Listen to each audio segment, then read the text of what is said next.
Welcome into another video. This time we're going over my top 5 fantasy football quarterbacks for the 2023 season. And without further ado, let's go right on in it and go over number 5. We're talking about Lamar Jackson. Lamar Jackson is phenomenal. He can easily get you those 35 to 40 fantasy points per week. He signed his new contract and he's got some new weapons on the outside. They got the rookie Zay Flowers. They've got Odell Beckham Jr. to pair with Mark Andrews. I think this is going to be a nice offense. J.K. Dobbins should be healthy at the running back position, and we should be able to see quite a bit of fantasy points come away from this offense.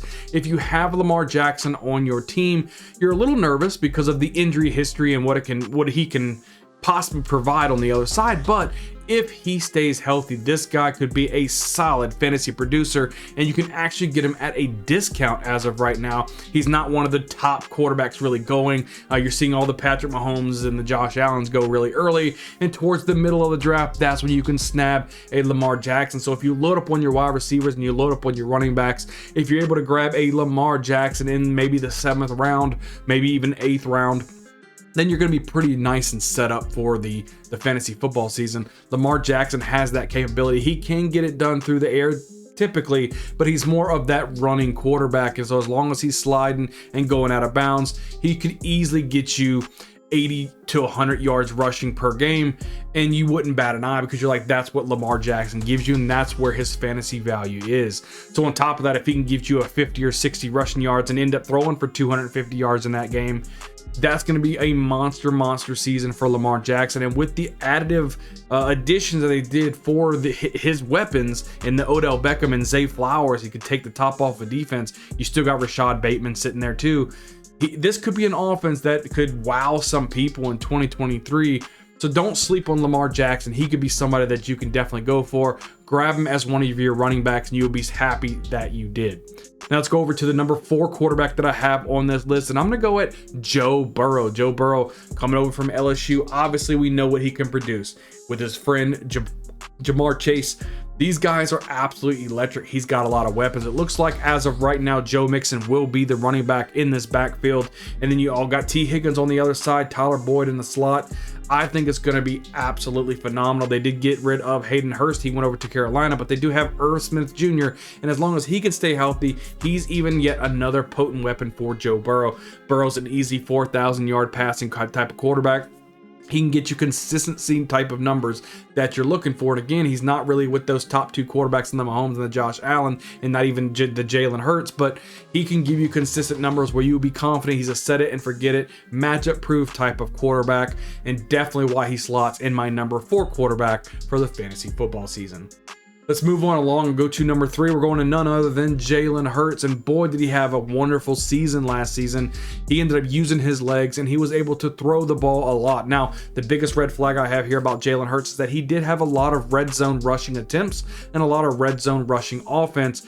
Now with the additions of DeAndre Swift and what they have going on, does that continue to be the case?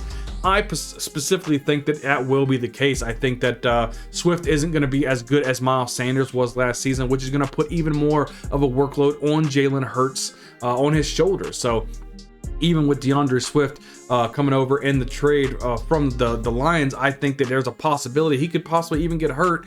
He doesn't play for a lot of games, maybe 13 games per season. So it's one of those things that you look at Jalen Hurts and you know he is the stud type of quarterback that you're going to want leading your team, another set it forget it type of guy. He can have some phenomenal numbers. He could have even finished even higher last season if he would have finished out the season strong last season, but with them wrapping up the seed that they had in the playoffs, they really didn't need to play Jalen Hurts, so he really didn't play towards the end of the season, which is why his numbers didn't look above where Josh Allen's and stuff was. But go out there and get yourself some Jalen Hurts. You won't be sad that you did. You'll probably be able to get him either 2nd or 3rd in the quarterbacks this year in 2023, and he's going to be one of those top producers for you for sure, week in and week out. So we're going to go over to number 2 right now, and I have slotted in here Josh Allen. This guy does it again with his arm. He's got a cannon for an arm, and he does it with his legs as well. He's got solid receivers on the outside and Gabe Wilson. Gabe Davis and Stephon Diggs. He's got good weapons on the outside. They got the rookie Dalton Kincaid in here at the tight ends position. So, you know, James Cook at the running back spot, we'll see what they gives it, because they did lose Devin Singletary to the Texans. But Josh Allen should be able to lead and carry this offense for him, and he should be able to carry your fantasy football team. You know what you're getting with Josh Allen. You put him into your lineups, you don't even have to worry about it. The odds of him getting hurt, slim to none. He's a very healthy and consistent type of quarterback for your offense, and he could put up the numbers because he has that high floor with his rushing ability. So I think if you draft Josh Allen, you could probably get him maybe in the 3rd or 4th round of your fantasy drafts, and you're going to be happy that you did, because again, he's yet another all these 5 quarterbacks are set and forget it, but Josh Allen's definitely a set it and forget it, and a lot of people have him even as their number 1 quarterback, but I do have him slotted in as number 2 for fantasy football. Now, let's go over the number 1 quarterback on my list right now. None other than Patrick Mahomes. This guy, absolutely phenomenal. You know what you're getting. He doesn't really have the rushing upside like a Josh Allen or a Jalen Hurts, but he has the touchdown upside. This guy can sling the ball all over the field. They don't really have a workhorse type of running back. Yeah, Isaiah Pacheco did come in last season, do really good. Clyde Edwards-Helaire, he really didn't pan out what they thought he was going to be. So they just need to throw the ball. Now, if he can find himself a solid weapon on the outside, could it be the rookie Rashee Rice? Could Sky Moore take a step in the right position and become that primary number 1 go-to guy for Patrick Mahomes? We don't know. But as of right now, he does still have Travis Kelce, and these two guys are a potent type of offense. Don't sleep on Patrick Mahomes. I think he does it yet again in 2023. As always, thank you for watching the video as we continue to ramp up throughout this offseason. That way we can get you best prepared for this upcoming fantasy season. If you wouldn't mind, hit the subscribe button. It really helps out the channel. That way you're always up to date with all the information that we come out here. Leave a comment down below. What did you think about the video? Do you have any thoughts? I love to go back and forth with you guys. And ultimately, leave a big like on this video. It really helps out the channel. I can't wait to see you guys on the next video. We'll see you guys next time.